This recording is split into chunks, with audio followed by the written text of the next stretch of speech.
Religion, Part 3. This is just my opinion for entertainment purposes only. Now, I'm going to talk about the Bible, written thousands of years ago. The New Testament was written a couple hundred years after Yeshua was alive, translated multiple times, put together by Caesar back in the Roman period, the government, translated by King James, the government. Do we believe the government? You know, they use stuff to manipulate and control people, right?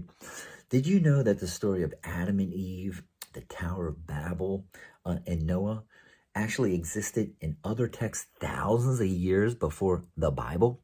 The elephants in the room wrote the Bible. They're plagiarizers. Now, I was always taught from my ministers that God is loving and caring and compassionate. So I got into the Bible. I can't read the Bible because it puts me to sleep, but I listened to it on audiobook twice. And I was really surprised about some of the stuff that I heard. Check this out. If you look into it, in the Bible, Yahweh, the God of the elephants in the room, says, go and destroy those people, murder them, including the children, and keep all the virgins for yourself. I'm paraphrasing. And I was like, whoa. That doesn't sound like an all-knowing, all-loving God that I want to have a relationship with. You're not going to learn about this, or you're not going to hear these sermons in church, because when ministers and pastors go to seminary school and learn about what they're going to teach you in these verses, they leave that stuff out because they know they're going to lose you, and they don't want to lose you. I'm going to talk about that kind of stuff too. So if you go to church for a long time, you're going to hear the same sermons over and over again about the love and forgiveness and salvation. That's the stuff that they're going to pump at you. Here's an interesting story. You know, Adam and Eve, right, had Cain and Abel. Cain killed Abel.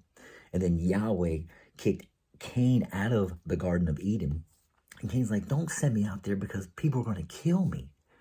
And God was like, well, I'll put a mark on you so you know that you belong to me. And I was like, what people?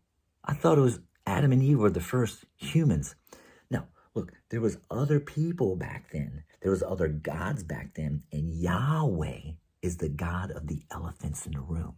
He's a jealous God, and he doesn't want you going out there and sinning against him and having other gods and idols.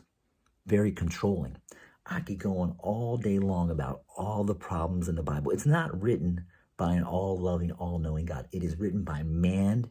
It promotes slavery. Beat your slave. You can beat your slave just enough, but don't beat them too much so they can work for you the next day. Stay tuned. I'll keep you posted. The pitchforks are coming.